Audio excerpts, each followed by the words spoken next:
Vamos começar com a notícia policial de hoje. São 10 horas e 49 minutos. Um homem morreu ao tentar abastecer um carro roubado num posto em Jaraguari e tentar fugir com uma viatura da polícia. A Ana Lívia saiu de Campo Grande aqui hoje por volta de 8 horas da manhã para apurar um pouquinho mais sobre esta informação e está na Delegacia de Polícia de Jaraguari. Ana, bom dia para você. O que é que você conseguiu apurar para a gente até agora? Vamos adiantar um pouquinho dessa informação para o nosso telespectador? Bom dia para você.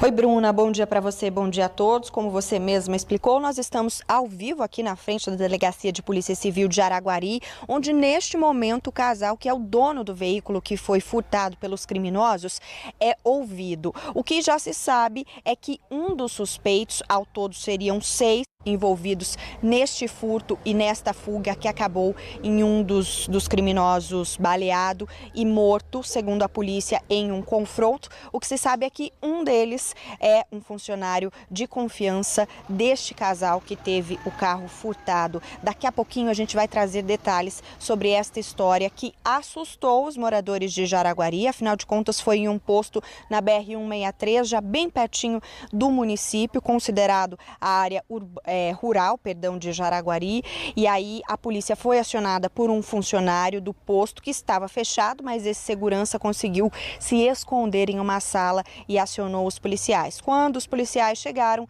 os criminosos tentaram fugir, 5 conseguiram e um, segundo informações da própria polícia, acabou tentando fugir na viatura policial e houve um confronto. Ele foi baleado e não resistiu, mas daqui a pouco a gente traz todos os detalhes deste caso. Bruna. Tá bem, Ana, cheio de detalhes, inclusive, né? Este caso, você vê um furto do veículo, o furto do combustível, a tentativa de fugir usando a viatura da polícia e tudo isso terminando com morte. Então, daqui a pouquinho você volta ao vivo de Jaraguari para falar com a gente, tá bom? Por enquanto, muito obrigada. Quero falar sobre os dados da Covid-19. Os números foram divulgados hoje. Você sabe que agora eles são divulgados semanalmente. Segundo a Secretaria Estadual de Saúde, na última semana, nós tivemos mais de 3.000 novos casos da Covid-19. Para eu ser mais exata, 3.034. São 19 mortes também em uma semana. E eu andei dando uma olhada na lista de óbitos, ela é divulgada também junto com um boletim.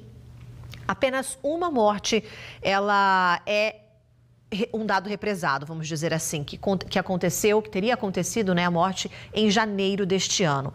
Todas as outras 17 aconteceram aí num curto espaço de tempo, nos últimos 30 dias, mas a grande maioria são óbitos registrados e constatados pela Secretaria Estadual de Saúde neste mês de julho.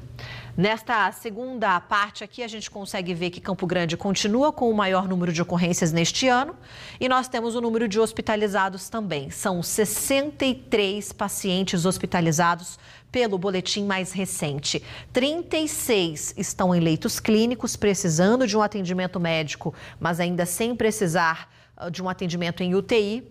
Mas 27, sim, estão com a doença da forma mais grave e precisando de ajuda, inclusive, para a respiração. Para nós que estamos ainda vivenciando há mais de 2 anos essa pandemia, ela não acabou, a situação deu uma melhorada, o que permitiu que a gente continuasse aí com muitas flexibilizações em decretos, né? Ela ainda existe, o vírus ainda circula e tem muita gente doente. Para nossa salvação, nós temos a vacina. Então, eu quero relembrar você como é que você busca essa vacina aqui em Campo Grande. Lembre-se que nem todas as unidades estão vacinando contra a Covid-19, mas são mais de 40 unidades que têm os imunizantes. Então, uma delas vai estar na sua região. São 7 regiões em Campo Grande, incluindo o centro. Vai ter uma região, uma unidade que esteja mais próxima aí do seu bairro para que você busque esse imunizante, tá? a vacinação da Covid liberada para as crianças a partir de 5 anos. Depois temos a faixa etária dos adolescentes, dos adultos e também dos idosos. E a partir daí, o calendário vai se estendendo, né? Temos dose de reforço para a turma da Janssen, para a turma da Pfizer, para a turma da AstraZeneca e também da Coronavac. A 4ª dose está disponível para 40 anos ou mais, mas tem que ter aquele intervalo de 4 meses da D3, viu, meus amigos? Então, isso ainda não está acontecendo. A gente está trabalhando com a 3ª dose para a grande maioria, justamente por conta desta distância aí entre a vacinação. Então, verifique a data que você tomou, da primeira para a segunda, da segunda para a terceira, e tem que ter esse intervalo de pelo menos 4 meses no calendário de reforço. Se você tiver qualquer dúvida, o nosso site de OMS sempre divulga lá tanto as unidades quanto o calendário para que você, ao acordar, antes de programar o seu dia, você consiga encaixar uma passada aí ao posto de saúde para que você possa tomar a vacina. Isso depende da gente.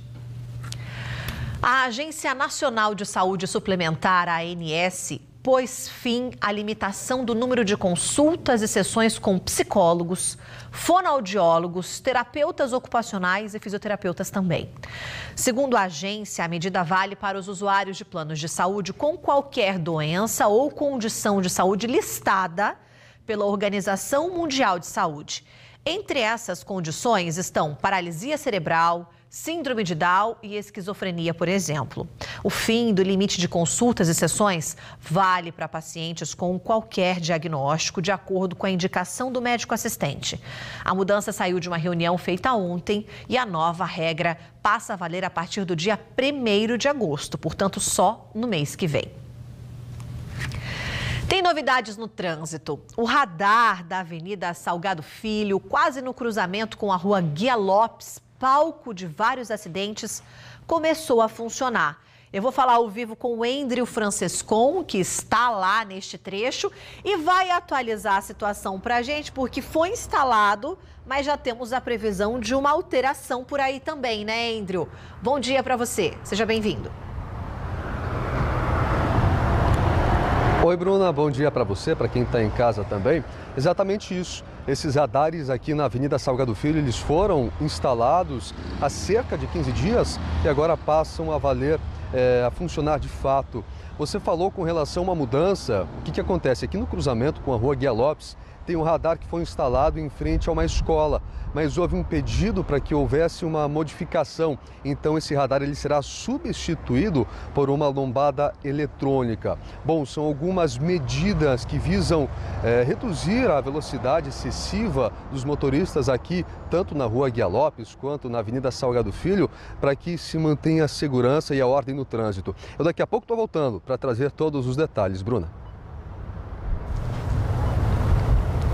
Obrigada, Endrio. Daqui a pouquinho você volta, então, com toda a notícia, com a entrevista que foi feita aí com pessoas que passam por esta região. Então, já a gente volta a conversar.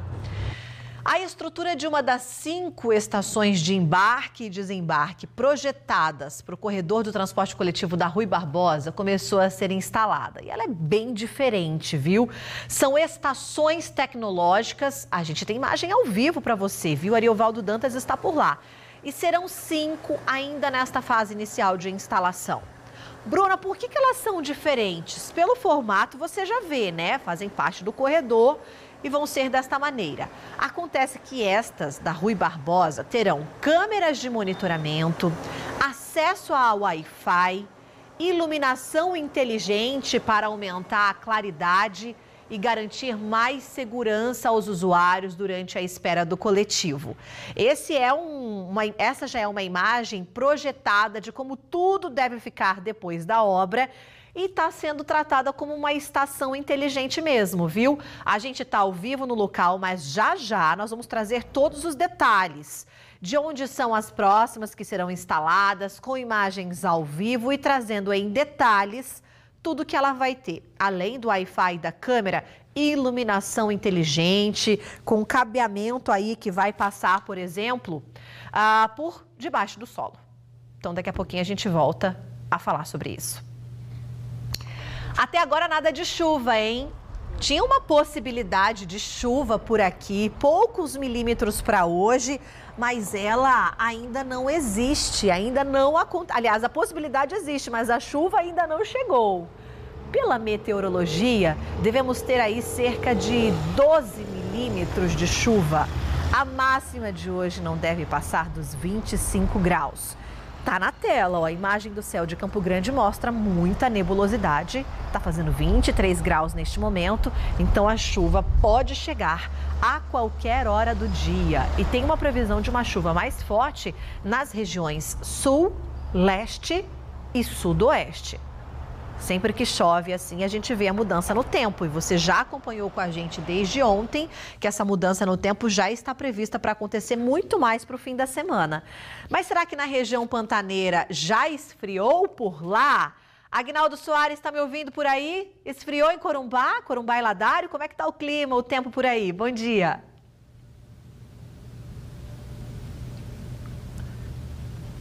Oi, Bruna, bom dia para você, bom dia para todo mundo que acompanha a gente aí no estado. Pois é, tá fria, como dizem os corumbaenses, e esfriou sim, viu? Ontem fez 32 graus e hoje tá marcando 18 graus, pois é. O vento, né, ventou bastante ontem, estava muito quente, mas durante a madrugada chegou um vento sul, que o pessoal fala, e aí acabou derrubando a temperatura aí. Olha só, agora faz 18 graus, choveu em alguns pontos da cidade, está garoando. Isso é uma boa notícia, principalmente ó, imagens ao vivo do Cristo Rei do Pantanal nesse momento. Tá aí, Corumbá tá silenciosa, tá ventando, né? O pessoal fica um pouco mais escondido quando tá frio desse jeito. E aí acabou caindo uma garoa aqui na região. Olha só, a gente torce para que essa garoa chegue em alguns pontos onde há incêndios, principalmente na região do Abobral. Os militares continuam trabalhando por lá para tentar conter as chamas. A gente torce para que essa mudança no clima possa também trazer uma boa notícia para o Pantanal, que começa nessa temporada de incêndios. A gente também fala, Bruna, sobre doação de sangue aqui em Corumbá. Na última campanha, né, a Corumbá recebe essa campanha de doação de sangue a cada mês, né, é mensal. Na última campanha, 220 bolsas foram coletadas e hoje e amanhã as pessoas podem comparecer ao Hemonúcleo aqui de Corumbá para fazer a sua parte e ajudar a salvar vidas. É muito importante que você compareça no Hemonúcleo. E a gente também fala sobre o Rio Paraguai, que está estacionado em 2,59 metros, mas a partir das próximas semanas começa a vazante no Pantanal de Mato Grosso e Mato Grosso do Sul. Bruna, são esses os nossos destaques para hoje, viu? Tá frio por aqui. Valeu, Agnaldo. A gente está falando da chuva. Já tem telespectador de Campo Grande falando que está chovendo, por exemplo, no bairro Aerorancho por aqui, que é o bairro mais populoso. E tá chovendo em Aquidauana também, portal ali de entrada do Pantanal, indo para Corumbá, pegando a BR-262. Tô com um vídeo aqui da minha telespectadora, ó. Vou colocar pelo menos a imagem, não precisa soltar o som não, mas a telespectadora já nos avisando que lá em Aquidauana já tá chovendo. E muitas outras pessoas me mandando mensagem. Bairro Santa Quitéria, aqui em Campo Grande, já tem garoa caindo em algumas regiões da nossa capital. Nós falamos com o Agnaldo e eu ainda continuo com o foco na região pantaneira, viu? Hoje uma corumbaense foi destaque no encontro. A jovem Brenda Violeira do Pantanal se apresentou por lá, natural de Corumbá. Esta aí, ó, a jovem toca violão desde os 3 anos, mas viola caipira desde os 4, ou seja, cresceu com a viola nas mãos. Ela segue carreira solo, mas hoje esteve ao lado de Pamela e Caroline, outras duas violeiras talentosas. Vamos ouvir um pouquinho? Diga, você me conhece, eu já fui boiadeiro. Conheço essas trilhas, quilômetro, milhas, que vêm e que vão pelo alto sertão, que agora se chama não mais de sertão, mas de terra bendita, civilização. Ventos que arrombam janelas, que arrancam porteiras, espora de prata riscando as fronteiras. Selei meu cavalo, mato lá no fardo, andando ligeiro, um abraço apertado, suspiro dobrado, não tem mais. Que talento, hein, Brenda? Brilhou demais na manhã aqui na telinha da Globo. Continuo com a notícia no Pantanal, mas essa não é muito boa não, viu? A Polícia Federal apreendeu 10 quilos de cocaína que estavam num ônibus clandestino que transportava estrangeiros da Bolívia para o Brasil, em Corumbá. Isso foi na noite de ontem. E parte da droga foi encontrada enrolada num casaco que cobria uma criança. Outras porções foram descobertas nas malas dos passageiros. 4 deles, todos bolivianos, foram presos em flagrante por tráfico internacional de drogas. Projeto da assistência social que leva crianças e adolescentes abrigados à convivência de uma rotina familiar é destaque por aqui hoje. Quem recebe em casa fala do amor e também do carinho. Reportagem que Mariana Sintra preparou pra gente. Você já ouviu falar no projeto Família Acolhedora? Ganhar um lar de maneira provisória. São famílias que recebem crianças ou adolescentes por um tempo. Famílias que não tenham a intenção de adotar. Já já a gente explica melhor, preparamos uma reportagem e quem sabe você pode participar desse projeto e receber uma criança ou um adolescente na sua casa. Daqui a pouquinho a Mariana volta, tá? Com a reportagem completa para você já ir se preparando, para dar tempo de você avisar alguém que seja importante para assistir essa matéria. Avisa no grupo aí, tá? Que daqui a pouquinho no MS1, Família Acolhedora, esse projeto vai ser destaque no nosso encontro, no nosso Jornal da Hora do Almoço. Tem muita gente querendo participar do quadro de animais desaparecidos, então preciso falar com você que está usando esse nosso canal de interatividade, que é o 998650101, para mandar ou o bichinho da sua casa que sumiu ou um que apareceu e que você está cuidando temporariamente. Lembre-se que não adianta você só encaminhar foto para a gente dizendo que o cachorrinho está na sua casa. Nós precisamos da participação do telespectador, então você manda foto do animalzinho, ou perdido ou encontrado, e grava um vídeo na sequência também, tá bom? Só assim para poder participar. A gente mostra a foto e o vídeo em momentos diferentes do jornal para que também dê tempo das pessoas irem se organizando para pegar o telefone para anotar, para verificar se aquele é o mesmo cãozinho que você está à procura, tá bom? Então a gente começa com a imagem de uma gatinha que está sendo procurada. O nome dela é Pisque e sumiu no último dia 8 de manhã, na região do bairro Seminário, na região do São Francisco também. A gatinha é branca, tem mancha preta nas costas e um rabinho também é preto, então ela é bem caricata. Você pode ter visto ela pela rua ou você pode estar inclusive cuidando dela até encontrar a tutora. Ela era muito acostumada a ficar dentro de casa e a Fernanda, que é a tutora dela, está muito preocupada. Então, se você viu a Pisque, já vai anotando o telefone aí, 999-60-2788, para você ligar e falar com a Fernanda. O vídeo da Fernanda chega daqui a pouquinho com mais detalhes, tá? É o tempo de você ir se adiantando aí, dando tempo, inclusive, para você pegar uma caneta e um papel para anotar o contato da Fernanda. Agora é a hora do nosso intervalo. A gente faz uma pausa agora e já no próximo bloco vamos falar mais sobre novas fiscalizações no trânsito. Você vai ver inclusive que uma rotatória da capital ganhou novos semáforos, a da Rashid Neder. E temos outras dezenas de equipamentos como este que serão instalados em cruzamentos da capital.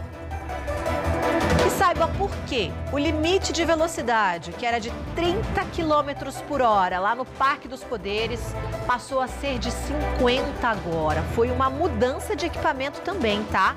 Saiu a lombada e deu espaço para o radar. Nós vamos, inclusive, te dizer quando ele vai passar a funcionar. Então, segura aí, que em 2 minutos e 6 segundos nós estaremos de volta com esta notícia para você aqui no MS1. Até já.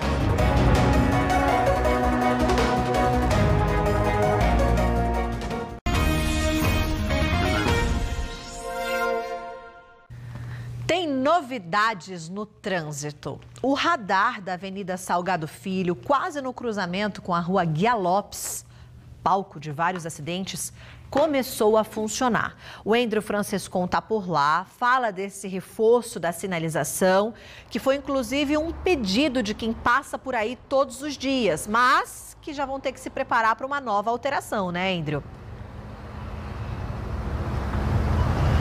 Sim, Bruna, vou explicar tudo para quem está em casa nos acompanhando e para você também.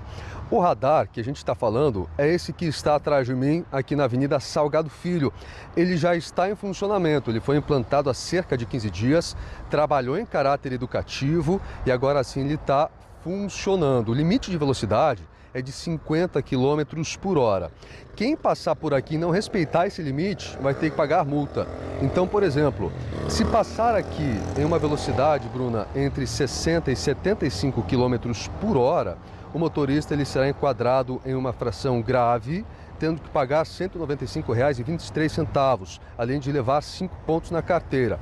Agora, se passar por aqui em uma velocidade acima dos 75 km por hora, esse condutor será enquadrado em uma infração gravíssima, tendo de pagar R$ 293,47 multiplicado por 3. Então, essa multa ela já vai para R$ 880,41 e pode piorar, dependendo do excesso de velocidade, sendo multiplicado aí até por 10 vezes.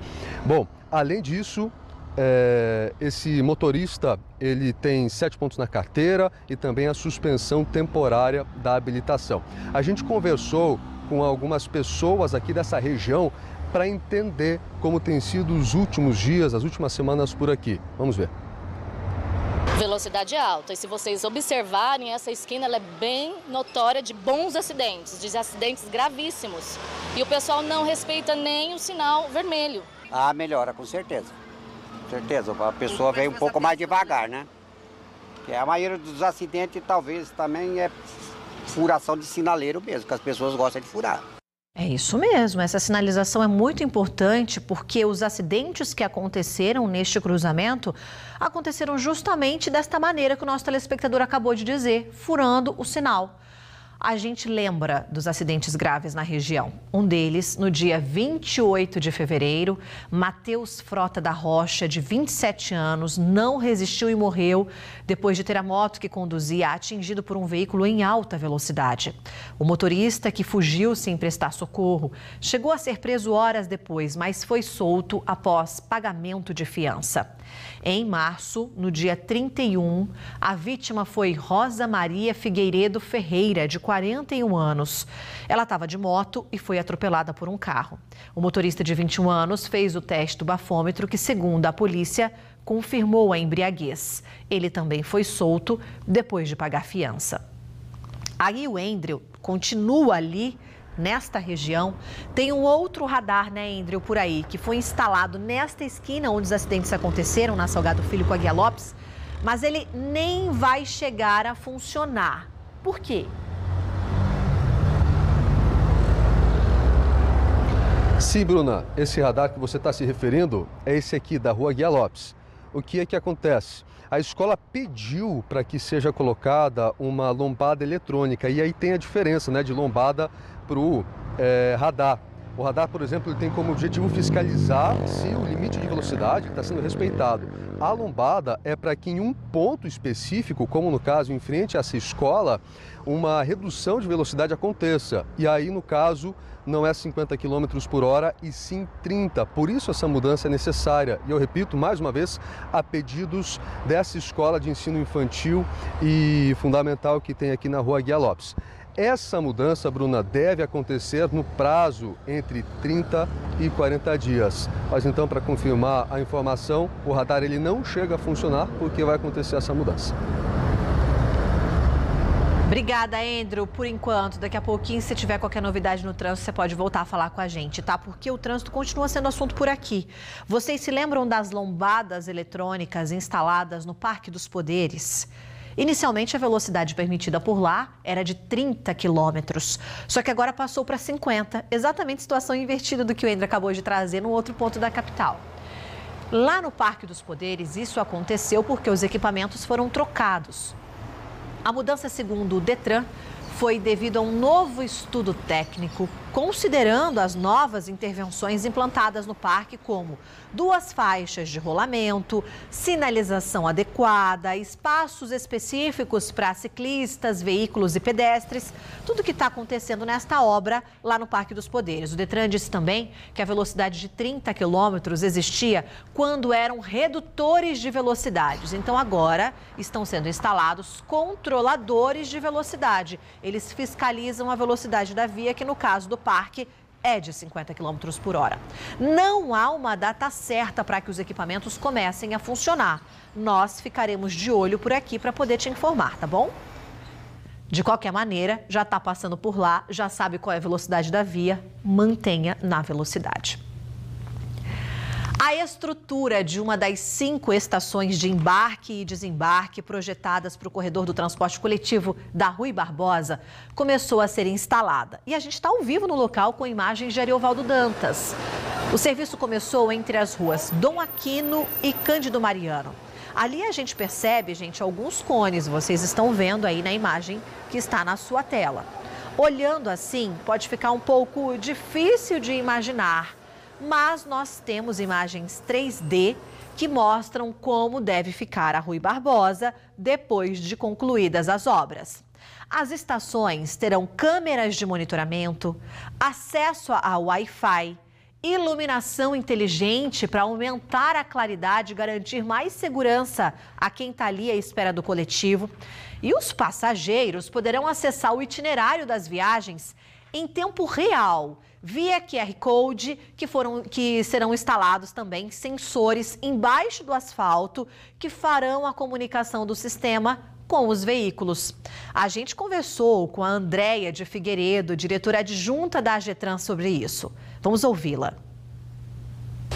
As câmeras serão 24 horas, elas servirão para o monitoramento da segurança. E a questão do Wi-Fi, ela está disponível para a população em todas as estações de embarque, assim como os QR Codes que facilitarão a vida do usuário do transporte coletivo. Outro corredor de transporte que já está em funcionamento é o da Rua Guia Lopes e Brilhante. E a única coisa que lá não existe ainda são o Wi-Fi e essas câmeras de segurança. Mas o próximo corredor a receber essa melhoria será o da Avenida Calógeras. A gente segue de olho em todo esse processo, tá? E a cada passo novo dessa obra, dessa tecnologia que vai chegar de uma maneira aí para facilitar a vida do usuário do transporte coletivo, nós vamos atualizando tudo por aqui. O Endro, que está lá, continua nessa região da cidade, perto da Guia Lopes, vai contar para a gente sobre outra situação relacionada ao trânsito também, que está impactando na vida de muita gente. A instalação de semáforos em alguns trechos também. São dezenas de novos equipamentos que serão instalados daqui para frente, né, Endro? É uma ação que a AGETRAN está fazendo aqui na nossa capital e com o objetivo de reordenar o trânsito em Campo Grande. 230 semáforos serão implantados em diferentes regiões aqui da cidade. E olha só, Bruna, é importante a gente falar que a instalação começou pela rotatória, onde cruzam as ruas Rui Barbosa, 14 de Julho e a Avenida Rachid Néder. Essa foi a 4ª rotatória da cidade a ganhar semáforos. A primeira foi na Mato Grosso com a Via Parque, depois Guri Marques, Joaquim Murtinho e agora a Rachid Néder, que é muito movimentada nos horários de pico. Inclusive é sempre muito difícil transitar por lá, seja de carro, de moto ou até mesmo a pé. A Lorena Segala conversou com algumas pessoas da região. A gente vai ver agora o que elas falaram. Eu achei bom que colocaram o semáforo aqui, ficou muito bom. Muito perigoso aqui. O trânsito vai ficar melhor. Vai ficar melhor. Eu nem sabia que ia colocar, mas com certeza vai melhorar. Esse cruzamento aqui é difícil. É muito difícil, principalmente quando vai virar para lá, né? Aí é bem difícil, mas agora vai ficar 100%. Necessitava, ainda bem. Agora só falta ligar, né?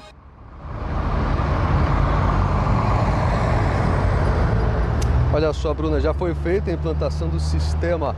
Agora a Energisa foi acionada para fazer o trabalho de implantação dos medidores. Por se tratar de um trabalho complexo, a previsão é que em agosto esse sistema esteja de fato em funcionamento, então no mês que vem. Segundo a AGETRAN, entre esses 230 semáforos que estão sendo colocados, 68 são destinados para corredores de ônibus nas ruas Rui Barbosa, na região Brilhante, Guia Lopes, Bandeirantes e também Bahia. Esses equipamentos vão substituir aqueles que já estão em funcionamento, mas também serão colocados novos. Agora, uma outra informação para eu voltar contigo, começou a pingar aqui na região onde eu estou, na Avenida Salgado Filho, que liga para algumas localidades da região sul aqui da cidade. Começou a pingar por aqui. Bruna, volto contigo. Valeu, Andrew. É a previsão mesmo. Ela já anunciava que nós temos aí cerca de 12 milímetros de chuva para a capital, podendo chegar a qualquer hora do dia e com aquela possibilidade de chover mais num bairro ou de nem chover em alguma região da capital. Então, por aí, onde você está, Brilhante com Guia Lopes, começa a garoar, mas o pessoal já está me avisando que garoa também em outras regiões da nossa cidade. Olha só como é que está o nosso céu do alto da torre. Tem bastante nuvens no céu, a nebulosidade mostrando para a gente aí que nós podemos ter chuva sim para esta terça-feira. Você ajuda a gente a construir esse jornal todo o tempo. Você vê que o Andrew estava aí comentando sobre os semáforos. Tem uma telespectadora, a Érica Garcia, que está dizendo assim: Bruna, pelo amor de Deus, semáforo na Dolor com a 25 de dezembro urgente. A cada semana tem de 2 a 3 acidentes nesse cruzamento. Já solicitamos semáforo por lá e até agora nada. E tem uma outra mensagem também aqui de uma telespectadora que também pergunta se não vão instalar, por exemplo, semáforos na obra da Guinter Hans. Semáforos da Avenida Afonso Pena com o Senai não estão funcionando. Então, já para deixar a AGETRAN em alerta de que há pedidos em locais onde não tem o equipamento para que eles sejam instalados e onde tem, alguns não estão funcionando. Provavelmente por conta do vento, da chuva. Fechou o tempo por aqui, a gente já sabe que os semáforos muitas das vezes deixam de funcionar. E eles são importantes principalmente em regiões de obras, né? Olha só o que a telespectadora mandou para a gente esta manhã. As obras na região central, que normalmente provocam a influência, né, no trânsito, no congestionamento. Ela mandou para a gente dizendo assim, ó, o passageiro do veículo filmando esse congestionamento hoje de manhã, cruzamento da Pedro Celestino com a rua Dom Aquino, coração do centro de Campo Grande. A gente pode ver nas imagens que o semáforo parece falhar, fica piscando. Aí ela disse pra gente que eles ficaram 10 minutos para tentar atravessar ali a rua Pedro Celestino. E nós procuramos também a AGETRAN, Agência Municipal de Trânsito, e seguimos no aguardo do retorno. Mas já encaminhamos também essa solicitação e essa verificação em loco, né, dos semáforos que acabam deixando de funcionar ao longo do dia. Ficou ali, ó, no intermitente. Saía do vermelho para o verde e depois no intermitente. 11 horas e 2 minutinhos, agora é a hora da gente tentar ajudar a Fernanda, que está em busca da gatinha dela que sumiu no último dia 8. Se lá no bloco anterior você conseguiu já anotar o telefone da Fernanda, já vai conversando com ela, porque essa aí é a Pisque, uma gatinha que sumiu no último dia 8 na região do São Francisco. Agora a Fernanda gravou um vídeo e participa com a gente aqui do MS1. Oi, Fernanda. A Pisque é minha gatinha, ela sumiu no dia 8 de junho, no bairro São Francisco, nas proximidades ali de Jardim Seminário. A Pisque, ela é predominantemente branca, ela tem uma mancha preta nas costas bem pequena, ela não chega a ser frajola. O rabo dela é preto e o rostinho dela é preto também. O restinho do corpo é branco. Caso você tenha visto ela ou caso você tenha recolhido ela, por favor, nos ajudem mesmo. Vamos compartilhar o telefone da Fernanda por mais alguns segundos. Se você viu essa gatinha aí, ó, nas cores branco e preto, você pode entrar em contato com a Fernanda, 99960-2788. Ela disse que está oferecendo recompensa para quem devolver a Pisque. Tem uma outra imagem que também chegou no nosso canal de interatividade, que é o nosso WhatsApp. É uma imagem de uma moradora lá da Avenida Carlinda Pereira Contar, no Jardim Veraneio. Ela mostra como está suja a água que sai da torneira da casa dela. Segundo ela, é imprópria para o consumo.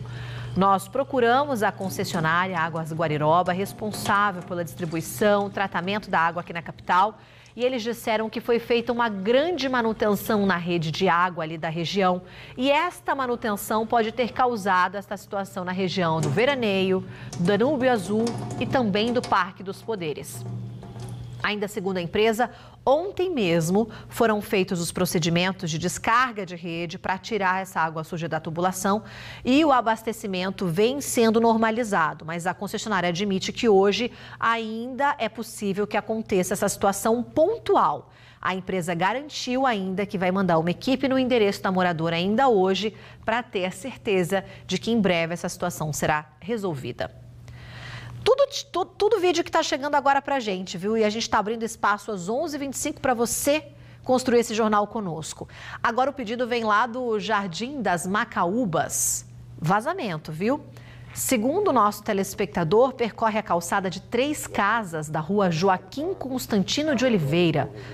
O morador que mandou essas imagens para a gente disse que o problema começou há uma semana. Que a concessionária de água e esgoto foi acionada, mas que eles acabaram não indo para o local, segundo ele. Ele garante que a água está vazando e é limpinha. Para ele, pode ser aí um desperdício de água. Então, acionamos também a Águas, viu? E sobre este problema, aguardamos ainda a resposta. Mas eu tenho certeza que muito em breve eles devem mandar uma equipe aí para a sua região também, tá bom? E uma situação de um terreno baldio ao lado de residências no Jardim Itatiaia também está tirando o sono dos moradores aqui da capital, viu? Eles contaram pra gente que teve uma festa no gramado da lagoa e aí o que restou dessa festa ficou por ali, nos terrenos da vizinhança. Sacolas plásticas, garrafas de cerveja, caixas de papel, restos de comida. Além desse descarte irregular, uma outra situação chama a atenção. O mato, né, gente, do terreno. A falta do cuidado aí com a vizinhança. Nesse caso aí, o resíduo deveria ser colocado num ambiente propício, guardar esse lixo para que ele seja recolhido pela Solurb, empresa responsável pela coleta. Você pode fazer a denúncia pelo 156 para que o fiscal da prefeitura possa chegar aí no seu bairro também e verificar essa situação. De qualquer maneira, já encaminhamos para a Semador. 11h27, nosso segundo intervalo chega agora. Daqui a pouquinho a notícia chega ao vivo de Jaraguari. Um homem morreu ao tentar abastecer um carro roubado e tentar fugir com uma viatura da polícia.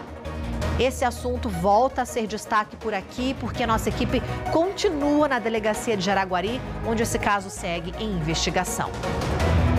Você vai conhecer mais sobre um projeto Família Acolhedora da Secretaria de Assistência Social da capital, que facilita o acolhimento de crianças e adolescentes afastados do convívio familiar. A seguir, você que é de Corumbá e Ladário, acompanhe aí as notícias da sua região. A gente volta já já.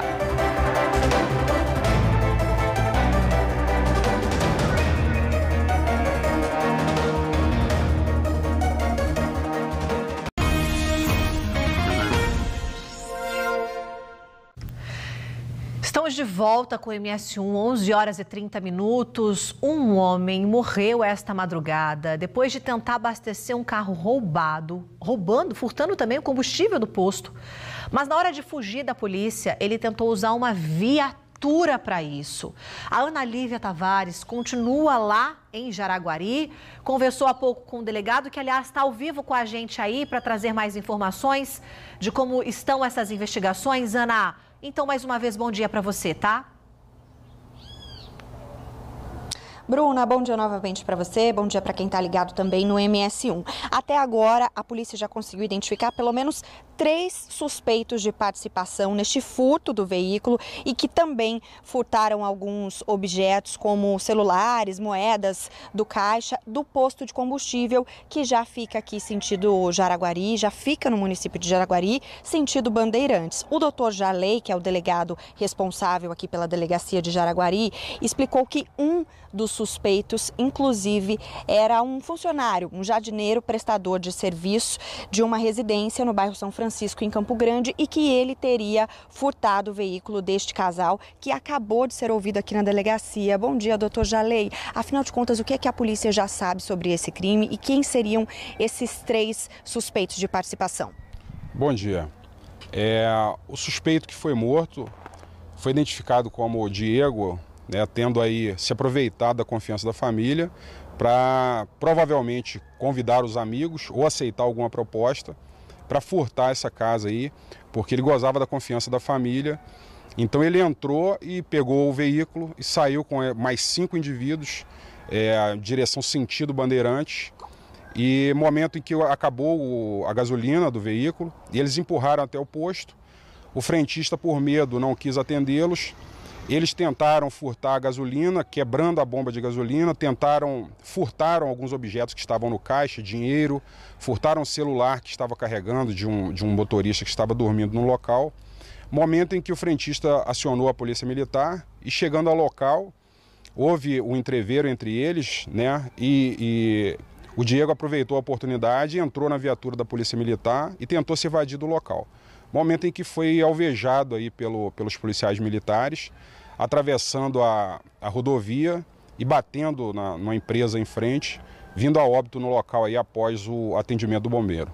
Doutor, esse Diego ele já era conhecido da polícia? Ele tem passagens? Ele tem diversas passagens, não por crimes tão graves, salvo um roubo e 2 furtos que consta. Os demais são delitos menores, delitos de menos importância. Ele era usuário de drogas, segundo a própria vítima, né, que ele tinha confiança. Ela queria muito ajudá-lo, tentou interná-lo, ofereceu ajuda. E ele se mostrou até receptivo para ser ajudado, mas infelizmente aí, na data de ontem, provavelmente uma recaída com as drogas e praticou esse crime aí. E doutor, então o Diego ele foi identificado, outros 2 suspeitos também foram identificados, mas tem ainda a participação de mais gente. Essas pessoas, elas estão foragidas? Como é que está essa situação das buscas por essas pessoas? Bem, as diligências continuam, a Polícia Militar, a Polícia Civil, né, estão indo atrás dos endereços que a gente tem levantado, essas outras pessoas que foram identificadas, tentando identificar os demais. Obviamente a gente não pode divulgar o nome agora dessas pessoas, mas essas pessoas estão sim foragidas e acreditamos que o mais rápido possível vamos efetuar a prisão, né, identificação, prisão dos demais envolvidos. A polícia já tem informação sobre qual o objetivo desse furto, para onde eles pretendiam levar esse veículo? Porque eles seguiam aqui sentido Bandeirantes. Não é um destino muito comum, geralmente, para esses furtos. Pelo que aconteceu, por toda a dinâmica, a gente acredita que situação de farra de droga, né, disposto ali a praticar diversos outros crimes. Eles bateram com o veículo Cruze em outro veículo em Campo Grande, tiveram um problema em Campo Grande, tiveram outros problemas no decorrer do caminho até o deslinde final da ação. Então a gente não acredita que o veículo seria para venda, e sim para cometer outros crimes. Doutor Jalei, eu agradeço muito, tá, pela participação ao vivo do senhor.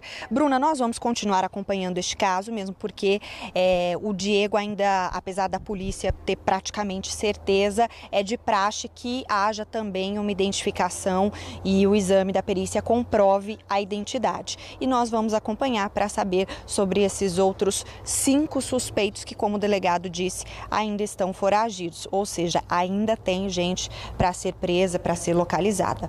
Bruna, volto para você. Obrigada, Ana Lívia. Obrigada ao delegado, equipe que está em Jaraguari acompanhando, portanto, a investigação, esta ocorrência da madrugada. A polícia de Campo Grande investiga o suposto sequestro de uma mulher de 41 anos de idade. Segundo informações do marido, informações registradas em boletim de ocorrência, ela teria ido ontem se encontrar com um homem que conheceu por uma rede social.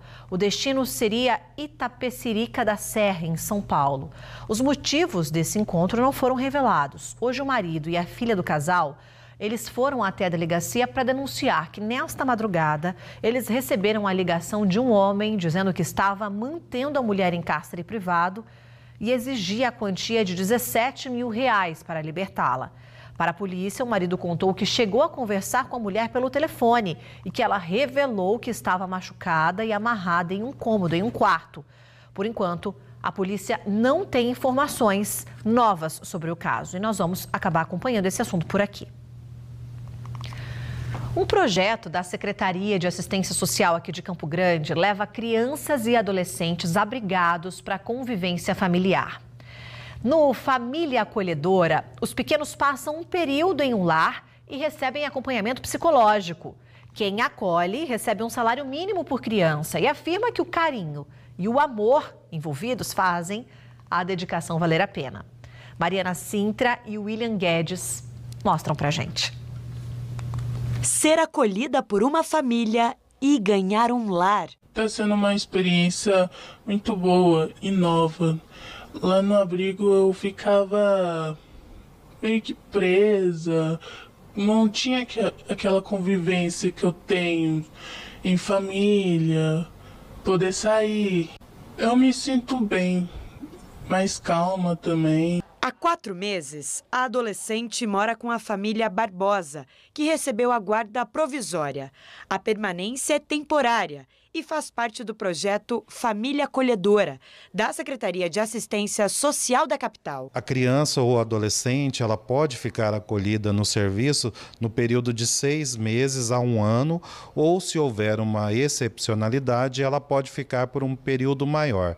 Durante esse período, a nossa equipe de referência vai verificar a possibilidade de retorno dela para a família de origem, a busca pela família extensa e, em última hipótese, ela vai para a adoção. A ideia de acolher surgiu da filha mais velha. A gente é acostumada a doar roupas no abrigo, aí surgiu essa ideia de trazer uma delas para casa. Aí eu conversei com ela, ela também achou uma boa ideia. Aí a gente começou, deu entrada nos papéis. Documentação, visitas, entrevistas, tem todo um processo até que a família seja considerada apta para participar. Ganhar um lar de maneira provisória. Essa modalidade está prevista no Estatuto da Criança e do Adolescente. Para receber um novo integrante, tem algumas regras. Idade é entre 21 e 60 anos. Não pode ter a intenção de adotar. Independentemente das condições financeiras, a família recebe um auxílio de um salário mínimo por criança durante esse período de acolhimento. É um acolhimento em caráter provisório, Ele não é um acolhimento em caráter permanente, por isso ele não pode ter intenção de adoção e a criança também. A filha caçula, Sara, é quem divide o quarto com a nova irmã. A gente não briga muito, não, né? Nem briga, na verdade. Então é bom dividir com alguém o quarto. As 2 filhas do casal foram adotadas ainda pequenas. A família toda sempre fez questão de ajudar abrigos da capital, mas em especial casas de acolhimento de adolescentes, que são menos procurados do que as crianças. Não tivemos dificuldade nenhuma em relação à questão de mais um em casa, Foi tudo muito tranquilo. Como mais uma filha, que é considerada uma filha, de vez em quando puxa um puxãozinho de orelha, mas para entrar na linha é mais tranquilo. Um cuidado temporário que dura para sempre no coração. Nós acreditamos que mesmo quando que ela não estiver mais com a gente, que nós vamos continuar com esse vínculo, porque cria amor, cria um vínculo forte de família, Normal, assim, um amor, um carinho. E acreditamos que esse vínculo vai continuar. Eu já parei para pensar nisso. Vai ser uma tristeza, mas eu espero muito ter o vínculo de novo com eles quando eu tiver maior. O vínculo, o amor, o carinho, tudo isso tem que permanecer, A dona Aparecida e o seu Artêmio falam sobre a família acolhedora, olha só. É mais amor, é mais carinho, é mais atenção. Mais uma pessoa, mais uma alegria na casa. Quanto a isso, eu aconselho algumas famílias que tenham habilidade, que tenham condições, que se habilitem, que vale a pena. Em 4 anos, 28 crianças e adolescentes foram amparadas por famílias acolhedoras aqui em Campo Grande. A gente lembra que todas as crianças e adolescentes que vão para algum lar são acompanhadas pela Secretaria de Assistência Social e pelo Poder Judiciário. É da família a responsabilidade pelas necessidades básicas: escola, vestuário, alimentação, médicos, lazer. Reforçamos que o acolhimento não é adoção. Quem se interessar pelo projeto pode entrar em contato pelo telefone 679-9668-1448 ou procurar o Poder Judiciário. A literatura associada a temas regionais marca a reabertura do Espaço Energisa hoje em Campo Grande. Então, nós estamos falando sobre isso para que você, que esteja aí com as crianças de férias nesse momento, para que você possa ter para onde levar essa galera. Esse espaço ficou fechado por 2 anos e meio por conta da pandemia e hoje reabre, mostrando os livros infantis da escritora sul-mato-grossense Mara Calves. Nas histórias, ela valoriza a identidade dos povos do estado e a preservação do meio ambiente. Os livros foram produzidos com recursos da Lei Federal de Incentivo à Cultura, com apoio pela Energisa para impressão e distribuição em bibliotecas públicas do estado. Cada kit distribuído conta com 10 livros. As obras também são uma homenagem à neta da Mara, que fará a contação de história em um momento dessa exposição aí. O projeto Ler, Conhecer e Preservar a Identidade sul-mato-grossense ficará exposto por 3 meses no Espaço Energisa, na Avenida Afonso Pena, número 3901. Funciona de segunda a sexta, das 8 às 11 horas da manhã e da 1 às 5 horas da tarde. Último intervalo agora, hein? Depois você vai conhecer a Greta, uma cachorrinha diagnosticada com leishmaniose que os tutores vendem mousse e mandioca para que possam arcar com o tratamento. A gente volta já já com essas e outras notícias para você. Imagens ao vivo da região central. Nós vamos voltar a falar sobre esse ponto tecnológico, hein? Que está sendo instalado aí na Rui Barbosa. Até já.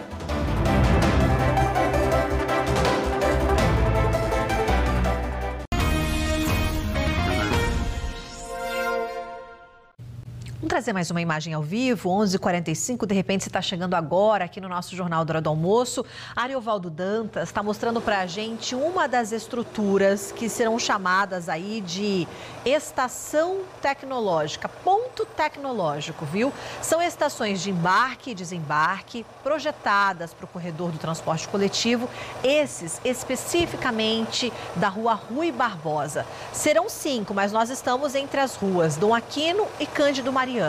São pontos que terão câmeras de monitoramento, acesso ao Wi-Fi, iluminação inteligente para aumentar a claridade e garantir mais segurança aos usuários que estão ali esperando pelo ônibus. Os passageiros poderão acessar o itinerário das viagens em tempo real, via QR Code. Com essas imagens na tela, eu gostaria só de abrir espaço aqui para um telespectador que mandou uma mensagem para a gente. O nome dele é Ademar e ele falou assim: Bruna, quanto a essas estações de ônibus, como a, por exemplo, a que tem na Guia Lopes com a Brilhante e essas outras que estão sendo montadas, tudo deveria ser aprimorado e corrigido antes de entregar as obras futuras. Porque, segundo ele, aumentou a altura para subir no veículo com essa nova estrutura. Quando o ponto era na calçada, na direita da via, o ônibus ficava, ele escreveu assim, tombado para a direita a favor dos passageiros. Agora estão no meio da rua. Ônibus ficam inclinados para a esquerda, lado do motorista, desta forma contra a porta de acesso. Nós já chegamos a comentar sobre isso, mas essa é a maneira encontrada aí como uma solução para o transporte coletivo, inclusive o que existe já em outras capitais. Mas ele cita isso também. Ele está dizendo que aqui em Campo Grande a altura para que as pessoas tenham acesso ao ônibus está até mais alta do que em outros locais. Ele está dizendo, para quem tem facilidade de acesso, Bruna, não há problema, mas para gestantes e idosos e pessoas com algum tipo de deficiência, principalmente na locomoção, como cadeirantes, pessoas que usam muletas, ele está dizendo que não está legal para essas pessoas. Então, vamos seguir de olho nisso, abrindo espaço para o telespectador fazer esse canal de comunicação com a AGETRAN, com a CISEP, com o consórcio Guaicurus, para que os problemas de fato sejam verificados antes da entrega das obras. E navegando aqui pelo nosso site, tem algumas matérias que você pode acabar lendo com a gente. Para comemorar aniversário, trigêmeas fazem festa com o tema autismo. Uma delas tem o diagnóstico aí do transtorno. Mãe traz Beatriz ao mundo com as próprias mãos. A gente está, inclusive, preparando uma reportagem para os nossos telejornais sobre essa cesariana humanizada. E a história da Rose ali está em destaque. E para você que está chegando agora, reforço aqui a informação de que nós já tivemos os números divulgados da Covid-19. Eu já trouxe no comecinho do jornal, viu? Embora ainda tenhamos aí 18 mortes em 7 dias, o número de casos confirmados caiu de uma semana para outra, tá? Nós chegamos a ter aí 4.449 na primeira semana de julho, depois 3.452, agora 3.034. E antes de seguir por aqui, eu quero fazer uma correção. Há pouco nós falamos sobre o projeto Família Acolhedora. Mostramos aqui a entrevista da dona Aparecida Ribeiro, que é professora, mas falei errado o nome do seu João Augusto, e não é Artêmio, tá? É o João Augusto Menezes Barbosa, técnico em eletrônica, que trouxeram aqui o parecer deles sobre esse projeto tão importante que tem aqui na nossa capital.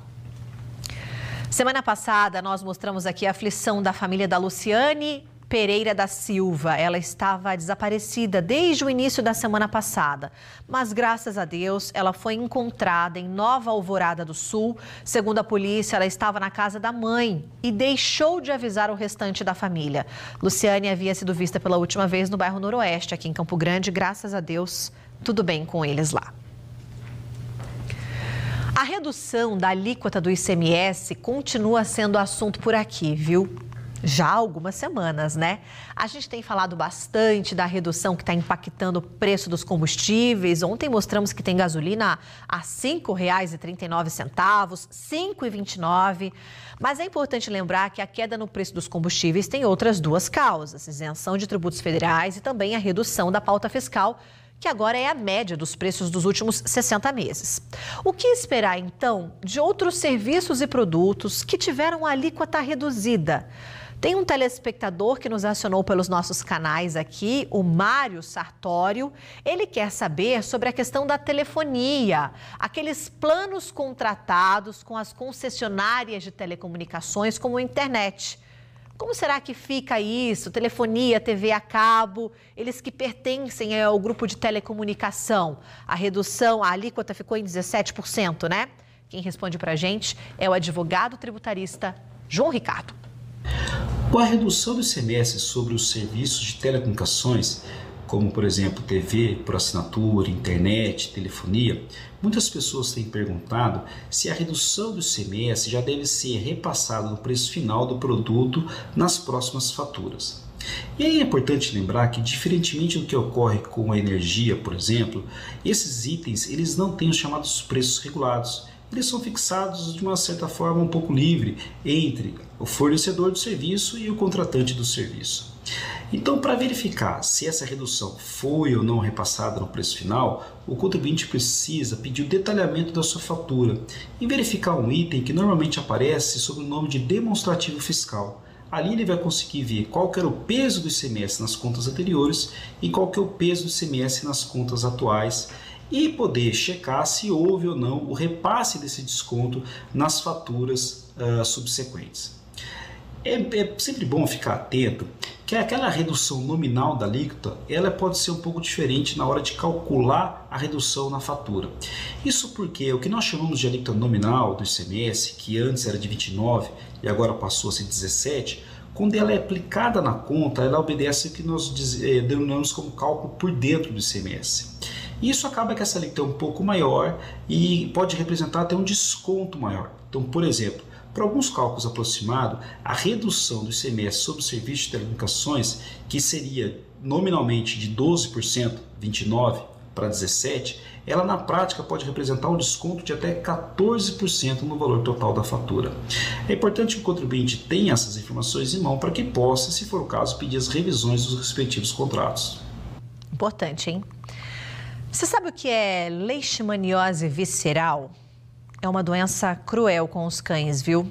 Até pouco tempo atrás, sacrificar o animalzinho era tido como a única solução para esse mal. A legislação atual permite e regulamenta o tratamento da leishmaniose, mas é um cuidado para a vida toda e os medicamentos não são baratos. Hoje a gente vai conhecer um pouquinho da história da Greta, uma cadelinha diagnosticada com leishmaniose que tem 2 tutoras, Verônica e Inaína. Elas se desdobram para manter o tratamento do bichinho de estimação. Conheça essa história. Essa é a Greta. E essa banca é para levantar fundos para o tratamento da Greta. A cachorrinha ficou doente no início do ano e foi difícil encontrar um diagnóstico. A gente desconfiou que tinha alguma coisa errada, aí ela perdeu o apetite.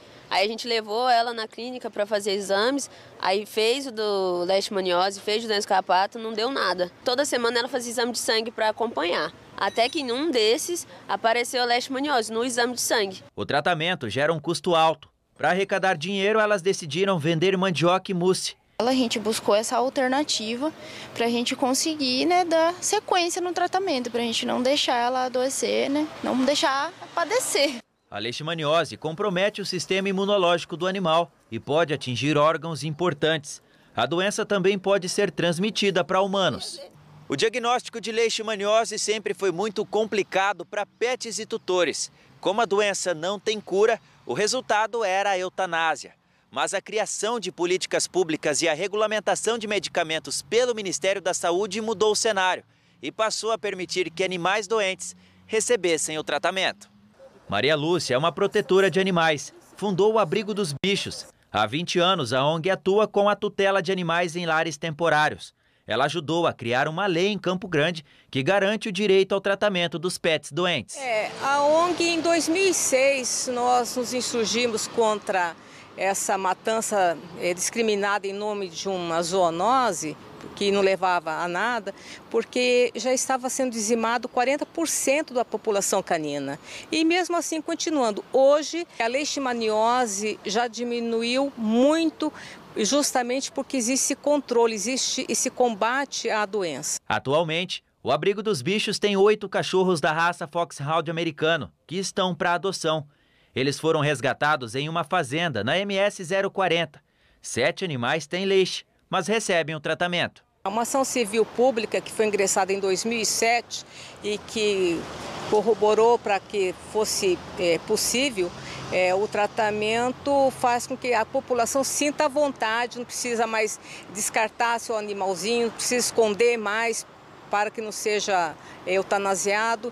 Então, realmente é uma coisa muito boa, porque eu acho que é um direito à vida. E outra coisa, matar não vai resolver, porque é uma doença que veio para ficar, tem que controlar, ponto. Um tratamento difícil, porém disponível, que garante a permanência de quem só quer amor e carinho.